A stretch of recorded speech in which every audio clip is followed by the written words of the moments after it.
Pekka Ervastin asema kirjoittanut J.R. Hannula.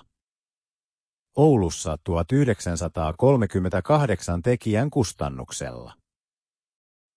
Että Pekka Ervast oli poikkeuksellisen lahjakas ihminen, omasi laajoja ja syvällisiä tietoja ja kokemuksia, oli taitava, kestävä ja tuottelias henkinen työntekijä, sen huomasivat monet hänen aikalaisensa.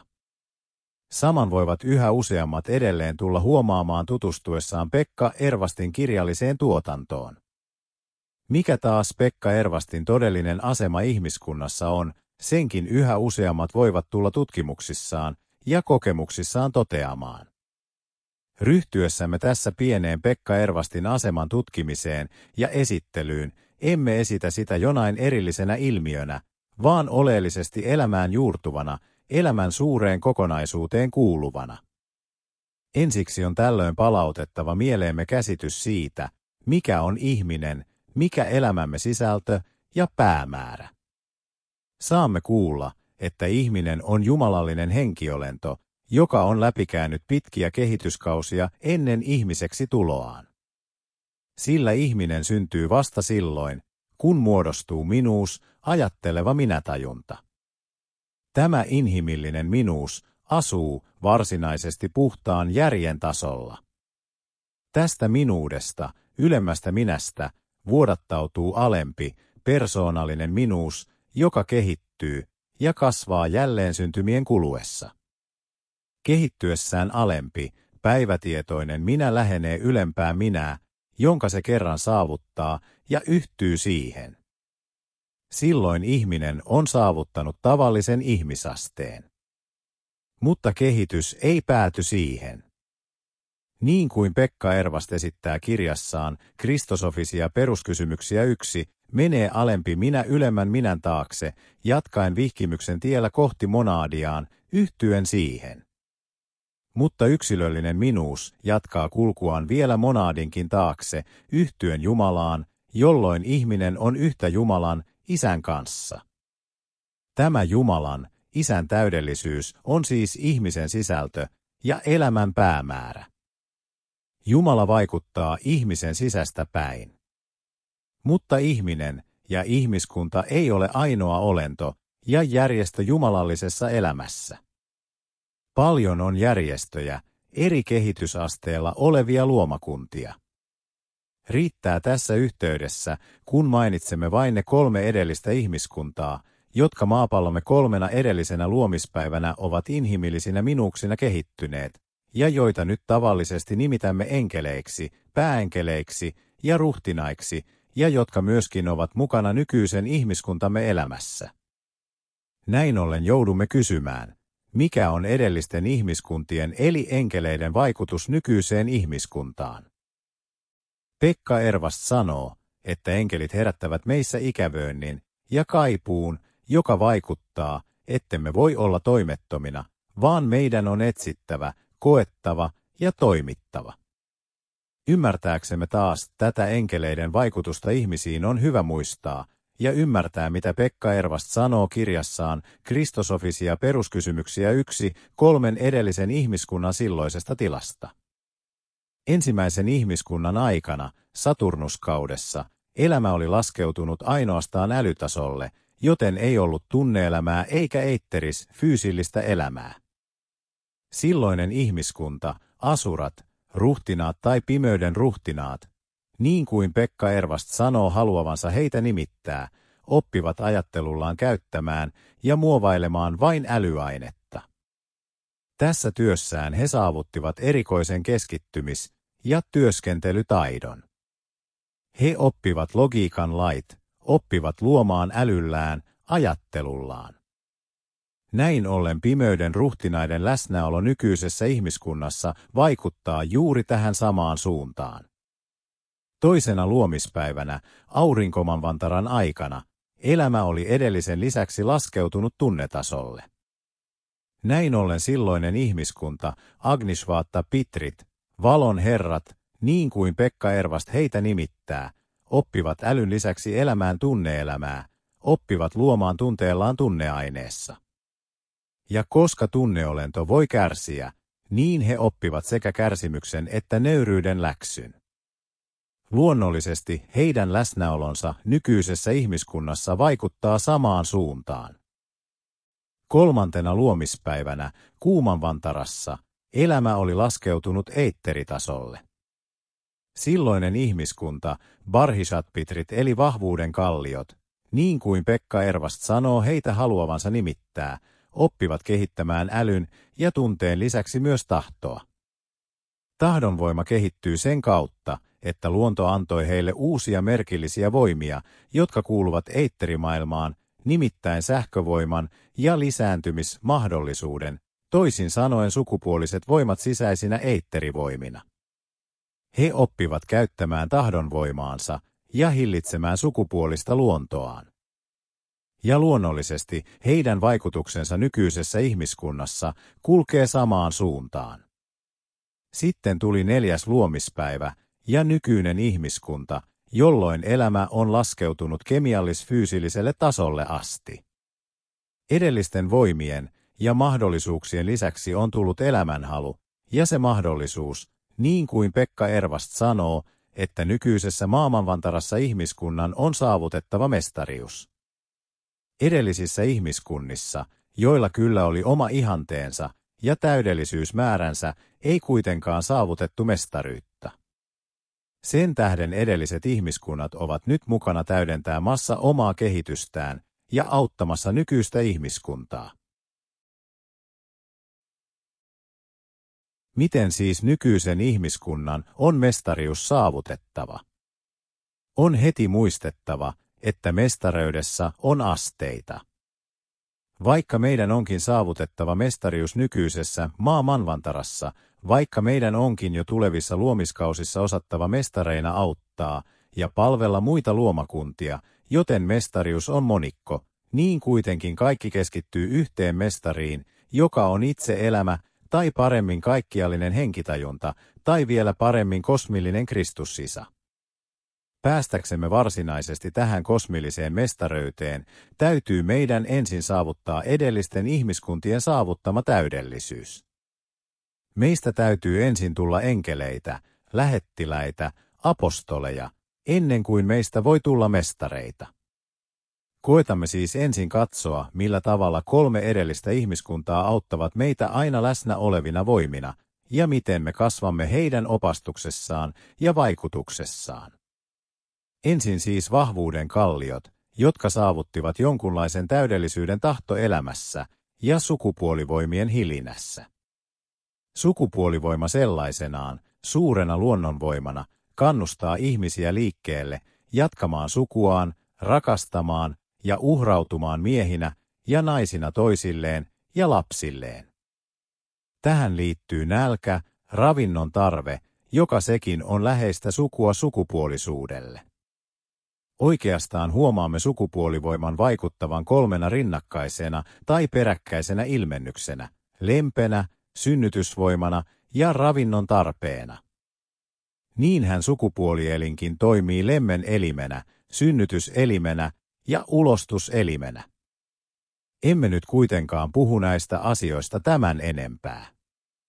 Riittää kun sanomme, että me nykyinen ihmiskunta elämme vielä keskellä sukupuolielämän vaikeuksia. Mutta enkelit myös auttavat ja opastavat meitä. Enkelit, joilta Mooses ja muut vanhat profeetat saivat lain eli käytännölliset siveyssäännöt, ovat aina neuvoneet ihmisiä sukupuoliseen puhtauteen, uskollisuuteen, lapsirakkauteen, työhön ja ahkeruuteen ja rehellisyyteen. Viisaat yrittivät auttaa sitenkin, että he järjestivät avioliitot astrologisesti. Alemman luontoisiksi katsottiin sellaiset avioliitot, jotka syntyivät nuorten keskinäisestä rakastumisesta. Nykyinen sivistyksemme sen sijaan pitää ihanteenaan, että avioliittoon on mentävä vain rakkaudesta. Ja onhan ihmiskunnan opittava toimimaan omalla vastuullaan. Niinpä Pekka Ervast jossain kirjassaan sanookin, että avioliittoonkaan ei pidä mennä muuten kuin kiinnostuksesta. Onhan selvää, että tämä herättää suurempaa vastuuntunnetta, harkintaa, tarmoa ja itsehillintää. ja vahvuuden kallioiden apu tukee meitä pyrkimyksissämme tähän kohoavaan suuntaan. Vahvuuden kallioiden antamaan apuun liittyvät sitten toinen ja ensimmäinen ihmiskunta, valon herrat ja pimeyden ruhtinaat. Heillä ei ollut sukupuolivoimaa. He loivat ruumiita toisella tavalla. Pekka Ervast kertoo, että pimeyden ruhtinaat, jotka elivät älytasolla, tekivät sen siten, että he jonkunlaisessa näyssä, horrostilassa, älyllisesti ihastuivat ruumiittomaan taivasolentoon, jolle he sitten ihastuksensa kannustamina ajatusvoimallaan rakensivat ruumiin itsensä ulkopuolelle älyaineessa. Näin muodostuneeseen ruumiiseen astui sitten ruumiiton olento. Myöskin valon herrat rakensivat ruumiin yksinään, mutta ei ulkopuolelleen, vaan tavallaan sisäänsä, omaan tunneruumiiseensa. Jonkunlaisessa horrostilassa hekin näkivät taivasolennon, johon he eivät ainoastaan älyllisesti ihastuneet, vaan tunteessaan rakastuivat. Rakastuneina he loivat uuden ruumiin omaan tunneruumiiseensa, johon taivasolento otti asuntonsa. Mutta sitten tuo ruumistuva olento täytyy jotenkin kuin repiä itsensä irti isänsä, tai paremminkin äitinsä, tunneruumiista. Ja tämä tuotti alussa sanomatonta kärsimystä ja tuskaa. Mutta he kestivät tämän, koska he rakastivat, oppien samalla kärsimyksen ja nöyryyden läksyn. Nykyisen ihmiskunnan on koettava, opittava ja voitettava myöskin näiden varhaisempien ihmiskuntien vaikeudet ja läksyt. Yhdestä, vahvuuden kallioiden vaikutuksesta sukupuolivoiman yhteydessä olemme juuri edellä puhuneet. Nyt on puhuttava kahden varhaisemman ihmiskunnan tähän sukupuolisuuteen liittyvästä vaikutuksesta. Valon herrat herättävät tunnetta, joka sukupuoliseen lempeen liittyneenä herättää kauneuden kaipuuta, puhdistavaa murhemielisyyttä, uskollisuutta ja nöyryyttä. Tässä suhteessa vanhemmat, isä ja äiti, suhteessaan omiin lapsiinsa, sittemmin siskoihinsa, ystäviinsä ja yhä useampiin ihmisiin, saavat tavallaan oppia kokemaan toisen, valon herrojen kokeman synnyttämisen. Tämä tapahtuu pääasiallisesti silloin, kun lapset tulevat aikuisiksi, lähtevät vanhempiensa kodista omiin toimiinsa. Tämä aikuisiksi tulleiden lapsien lähtö tuottaa vanhemmille, etenkin äidille mutta myöskin isälle, jonkunlaista tuskaa, toisille enemmän, toisille vähemmän. Isästä ja etenkin äidistä voi tuntua, niin kuin heidän lapsensa jotenkin repisivät itsensä irti heidän tunneruumiistaan. Silloin äidiltä ja isältä kysytään, onko heidän rakkautensa, uhrautuvaisuutensa ja nöyryytensä niin suuri, että he oikealla tavalla ja uhrautuen voittavat itsensä. Joskus vanhemmat, etenkin äiti, uhkaavat sortua tähän toisen synnyttämisen tuskaan. Tällainen kiintymyksen suhde voi ihmisellä olla muihinkin omaisiin, eikä vain lapsiin. Se voi olla myös ystävän suhde. Jos omaiselle tai ystävälle uhkaa käydä tai jo käykin onnettomasti, niin se voi tuottaa meille sanomatonta kärsimystä ja tuskaa. Tällaisissa toisen synnyttämisen tilanteissa me emme aina osaa nöyrtyen ja viisaasti voittaa, vaan meitä itseämme uhkaa onnettomuus, jopa sekapäiseksi tuleminen. Tähän liittyy sitten kolmannen enkelikunnan, pimeyden ruhtinaiden, apu, niiden apu, jotka ajatusvoimallaan loivat ruumiita itsensä ulkopuolelle. Sielullisissa tuskissaan ja kärsimyksissään valittavalle ja nöyrtyvälle ihmiselle he tavallaan sanovat, nouse, ole järkevä. Järjestä. Ellet sitä tee, ellet opi kiintymyksessäsi ja rakkaudessasi oikealla tavalla käyttämään järkeäsi, niin voit itse sortua, voit itse menettää tasapainosi. Ja mitä hyötyä tai apua sinusta silloin on? Tällöin on ihmisen opittava ikään kuin kolmannessa synnyttämisessä synnyttämään omaisensa tai ystävänsä itsensä ulkopuolelle, itsenäisyyteen ja vapauteen. Tässä synnyttämisessä piilee mestareuden avain. Sillä mestarihan on sellainen olento, sellainen isä-äiti, joka osaa synnyttää oman sielunsa kautta itsensä ulkopuolella. Niin kuin Paavalikin sanoo, lapsukaiseni, jotka minun jälleen täytyy kivuin synnyttää, kunnes Kristus saa muodon teissä. Tämän pitemmälle nämä enkelit eivät oikeastaan voi meitä kasvattaa. Sillä he, niin kuin kaikki muutkin, luonnollisesti voivat kasvattaa vain siihen asti, mihin itse ovat ennättäneet. Mutta tällaisiksi enkeleiksi, lähettiläiksi, apostoleiksi meidän on ensin tultava. Vasta sitten voimme ryhtyä nykyisen 4. luomispäivän varsinaiseen tehtävään, mestareuden oppimiseen ja toteuttamiseen. Siirrymme nyt enkelisuhteestamme mestarisuhteeseemme. Niin kuin jo sanoimme, keskitymme yhteen mestariin, kosmillismystilliseen Kristukseen, Isään. Tätä asiaa voimme lähestyä joko ihmisen kannalta, siis tavallaan kuin alhaalta päin, tai Jumalan kannalta, ylhäältä päin.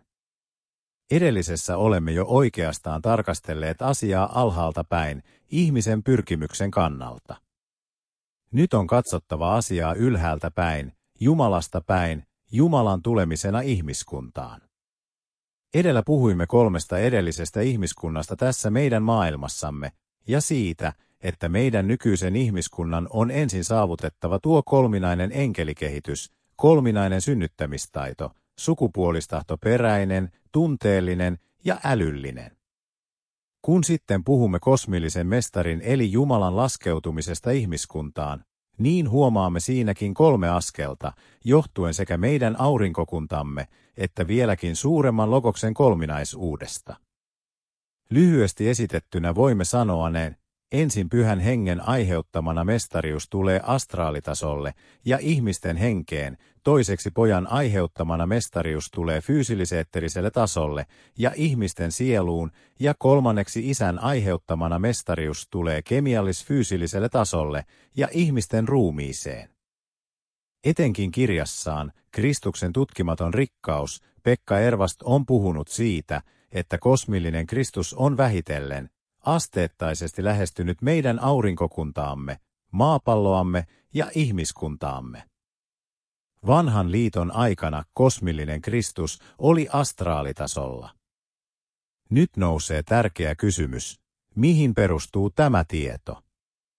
Mihin perustuu se tieto, että kosmillinen Kristus oli vanhan liiton aikana astraalitasolla? Perustuuko se mahdollisesti vain johonkin ilmoitukseen?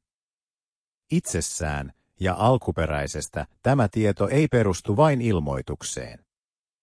Mihin sitten? Lyhyesti sanoen se perustuu kokemukseen. Kokemukseen ensin ja vasta toisessa sijassa ilmoitukseen. Ilmoitukseen nimittäin niille ihmisille, jotka eivät vielä ole ennättäneet kokea. Ja miten tuo kokemus on tapahtunut?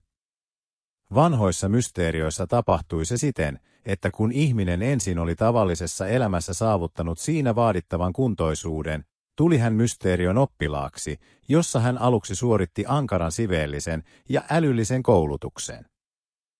Tämän jälkeen hän koki vihkimyksen siten, että hänet asetettiin ruumiilliseen transsiin 3 vuorokaudeksi, jolla ajalla hän tajuntana sai opetusta näkymättömässä maailmassa. Hän näki vainajien erilaiset olotilat tuoneloissa, oppien siten ymmärtämään sitten seuraukset. Ja ennen kaikkea hän näki Kristuksen. Sitten hänet herätettiin ruumiiseen siten, että hän herättyään muisti kaiken näkemänsä ja oppimansa. Tämän muistinsa, näkemyksensä ja kokemuksensa perusteella hän vielä täydensi opintojaan, kunnes sai ryhtyä toisia opettamaan. Täten vihityt olivat kokeneet sen, että Kristus toistaiseksi oli astraalitasolla. Samalla he olivat tietoisia siitä, että kerran Kristus oli tuleva fyysilliselle tasolle. Siksi heidän kasvatustyönsä oli samalla valmistavaa työtä Kristuksen tulemiselle. Ja nyt me täällä länsimailla olemme saaneet kuulla ja oppia, että Kristus, Jumalan poika, syntyi ihmiseksi maan päälle ajanlaskumme alussa. Meidän päivinämme ovat länsimaiset salatieteilijät, sellaiset kuin Rudolf Steiner ja Max Heindel puhuneet tästä asiasta. Pekka Ervast on erittäin perusteellisesti esittänyt, että ajanlaskumme alussa kosmillinen Kristus tuli fyysilis-eitteriselle tasolle. Mutta luonnollisesti se ei tullut vain kuin joku luonnonvoima sellaisenaan, vaan se edellytti, että täytyy olla yksi ihminen, joka päivä tajunnassaan, ilman transitilaa, kykeni Kristuksen vastaanottamaan. Se olento oli Jeesus. Jordanin kasteessa se tapahtui. Ääni sanoi, tämä on minun rakas poikani, johon olen mielistynyt. Tämän jälkeen Jeesus oli Kristus, Jumalan poika. Hän meni Jumalaksi. Ihminen ja Jumala yhtyivät. Sellaisena Jeesus Kristus on yhä olemassa. Että Jeesus oli Kristus, oli Jumalan poika, siitä kristikunta on ollut perin vakuutettu. Mutta me tulemme jälleen tärkeään kysymykseen, mihin tuo kristikunnan uskon varmuus perustuu? Mihin perustuu kristikunnassa varmuus siitä, että Jeesus on Kristus, Jumalan poika? Kristikunta on itse altis vastaamaan, se perustuu ilmoitukseen, pyhään sanaan, Uuteen testamenttiin. Näin voidaan sanoa. Mutta tämä ei ole lopullinen vastaus. Se siirtää kysymyksen vain tuonnemmaksi. Sillä tällöin nousee kysymys, mihin tuo Uuden testamentin esitys perustuu? Perustuuko se ehkä siihen tosiseikkaan, että kun Jeesus esiintyy Palestiinassa, niin ihmiset selvästi näkivät, että tuossa on Kristus, Jumalan poika? Tämä on tärkeä kysymys. Ja huomaamme pian, tai tutkimuksiin syventyessämme, ettei Jeesuksen Jumalan poikuus perustu siihen historialliseen tosiseikkaan, että hänen omat aikalaisensa olisivat nähneet ja olleet vakuutettuja siitä, että Jeesus oli odotettu Jumalan poika. Jeesuksen aikalaiset historioitsijat tuskin mainitsevat häntä. Ja vielä enemmän, vallitseva sivistys omien pyhimpien lakiensa ja käsityksiensä mukaan tuomitsi hänet pyhimmän pilkkaajaksi ja julisti hänelle kuolemantuomion. Varsinainen kansa taas milloin innostuneena seurasi Jeesusta, milloin säikähtyneenä asettui häntä vastaan. Niinpä eräällä paikkakunnalla, jossa riivaajahenkien vaikutuksesta sikalauma oli syöksynyt järveen, koko kaupunki lähti Jeesusta vastaan, ja kun he hänet näkivät, pyysivät he häntä menemään pois heidän alueeltaan. Mutta kenties jotkut tunsivat paremmin Jeesuksen. Ehkä Johannes Kastaja, tuo suurin vaimoista syntyneiden joukossa, ja ne, jotka oppilaina alkoivat kuunnella Jeesuksen opetuksia, olivat täysin selvillä siitä, että Jeesus oli Kristus, Jumalan poika. Tähänkin täytyy vastata puolittain kieltävästi. Niinpä Johannes Kastaja, jota omassa tajunnassaan oli erikoisesti valmistettu tämän tapauksen varalle sanomalla, jonka päälle näet hengen laskeutuvan ja jäävän, hän on se, joka kastaa pyhällä hengellä, ei sittenkään tullut täysin vakuutetuksi. Jeesuksen olemus ja toiminta ei tehnyt jälkeenpäin Johannekseen sellaista vaikutusta, että hän olisi tullut vakuutetuksi. Vielä vankilasta käsin Johannes lähettää kysymään, nolletko sinä se tuleva, vai onko meidän odotettava toista? Eikä Jeesus vastaa suoraan myöntävästi, vaan viittaa toimintaansa. Ei Johannes Kastajakaan siis ollut täysin vakuutettu siitä, että Jeesus oli Jumalan poika. Ei vaikka näki luvatun hengen Jordaanilla laskeutuvan Jeesuksen päälle. Varmaankin Jeesuksen oma olemus ei vastannut Johanneksen odotuksia eikä Messias määritelmiä. Entä Jeesuksen omat opetuslapset? Ehkä ainakin ne olivat täysin varmoja. Sitä ei todista evankeliumin kertomus. Heillä oli aavistuksia, niin kuin oli Johannes Kastajallakin, mutta täysin vakuutettuja eivät hekään olleet. Erään kerran Jeesus kysyy opetuslapsiltaan, kenenkäs te sanotte minun olevan? Tällöin Pietari vastasi, sinä olet Kristus, elävän Jumalan poika.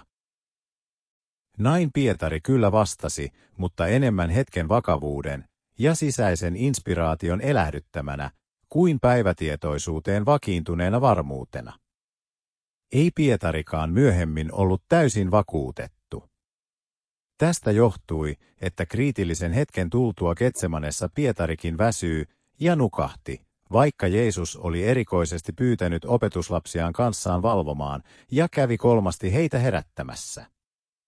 Ja lopuksi Pietari pelkurimaisesti kielsi opettajansa kolmasti. Toiset opetuslapset myös vaaran tullen pakenivat. Siis se, että Jeesus oli Kristus, Jumalan poika, ei perustu siihen tosiseikkaan, että Jeesuksen omat aikalaiset olisivat hänet sellaiseksi tunteneet.